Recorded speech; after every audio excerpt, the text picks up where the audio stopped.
నమస్తే, welcome to good news India. దేశవ్యాప్తంగా తీవ్ర సంచలనం సృష్టించి సామాన్య జనాల్లో సైతం చర్చనీయాంశంగా మారిన కుంభకోణాల్లో ఓబుళాపురం మైనింగ్ కుంభకోణం కూడా ఒకటి. గాలి జనార్దన్ రెడ్డి కీలక పాత్రధారిగా ఉన్న ఈ కేసులో విచారణ దాదాపు 15 సంవత్సరాల పాటు సాగింది. 219 మంది సాక్షులు, 3370 డాక్యుమెంట్లను సిబిఐ పరిగణనలోకి తీసుకుని తాజాగా తుది తీర్పు ఇవ్వడంతో ఒక్కసారిగా ఓబుళాపురం మైనింగ్ కుంభకోణానికి సంబంధించి చర్చ మళ్లీ మొదలైంది. ఆంధ్రప్రదేశ్ కర్ణాటక సరిహద్దులోని అనంతపురం, బళ్ళారి రిజర్వ్ ఫారెస్ట్ ఏరియాతో పాటు ఓబుళాపురం రెవెన్యూ గ్రామ పరిధిలో ఉన్న ఇనుప గనుల్ని ఓబుళాపురం మైనింగ్ కంపెనీ ఓఎంసీ అక్రమంగా తవ్విందని అప్పటి ఉమ్మడి ఆంధ్రప్రదేశ్లోని కాంగ్రెస్ సర్కార్ 2009 డిసెంబర్ 7న సిబిఐకి ఫిర్యాదు చేసింది. అదేవిధంగా ఓబుళాపురంలో ఎలాంటి మైనింగ్ కార్యకలాపాలు చేపట్టకూడదని జీవో నెంబర్ 71ను కూడా విడుదల చేశారు.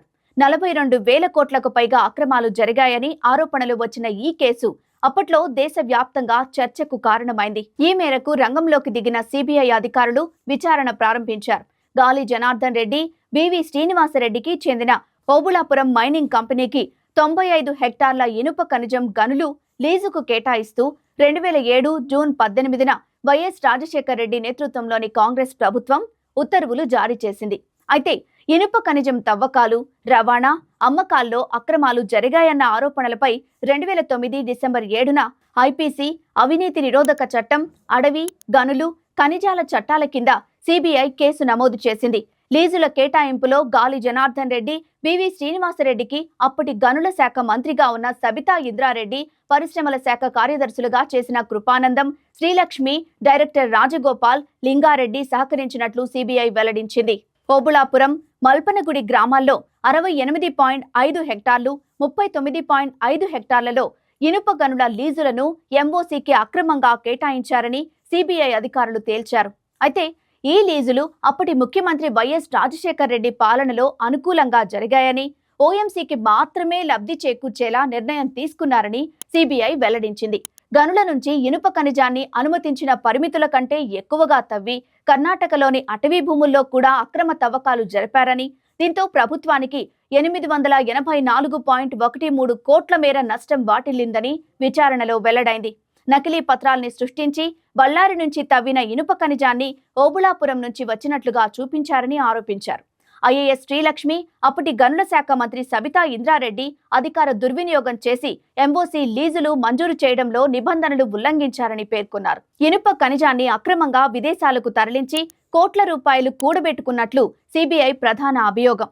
సుమారు 2 ఏళ్ల దర్యాప్తు తర్వాత 2011 డిసెంబర్లో సిబిఐ మొదటి ఛార్జ్షీట్ దాఖలు చేసింది. ఆ తర్వాత 2012 మార్చిలో శ్రీలక్ష్మిపై, 2013లో సబితపై అనుబంధ ఛార్జ్షీట్లు దాఖలు చేసింది. సబితా ఇంద్రారెడ్డి, కృపానందాన్ని మొదటి ఛార్జ్షీట్లో సాక్షులుగా పేర్కొన్న సిబిఐ ఆ తర్వాత వారిద్దరూ నిందితులే అని తేల్చి 2014 ఏప్రిల్లో తుది ఛార్జ్షీట్ వేసింది. ఆ కేసులో గాలి జనార్దన్ రెడ్డి, బివి శ్రీనివాసరెడ్డి, శ్రీలక్ష్మి, రాజగోపాల్, అలీఖాన్ల అరెస్ట్ కూడా జరిగింది. సిబిఐ కోర్టు నుంచి సుప్రీంకోర్టు వరకు పలు పిటిషన్లు వేయడంతో విచారణ సుదీర్ఘంగా జరిగింది. దీంతో కేసు విచారణ జరుగుతున్న తీరుపై సుప్రీంకోర్టు పలు సందర్భాల్లో అసహనం వ్యక్తం చేసింది. వేగంగా పూర్తి చేయాల్సిందేనని ఇటీవల సిబిఐ కోర్టును మరోసారి ఆదేశించడంతో విచారణ ఎట్టకేలకు కొలిక్కి వచ్చింది. కాగా తనపై సిబిఐ అధికారులు కేసు నమోదు చేయటాన్ని సవాల్ చేస్తూ ఐఏఎస్ అధికారి శ్రీలక్ష్మి తెలంగాణ హైకోర్టును ఆశ్రయించగా ఆ కేసును 2022లో ధర్మాసనం కొట్టేసింది.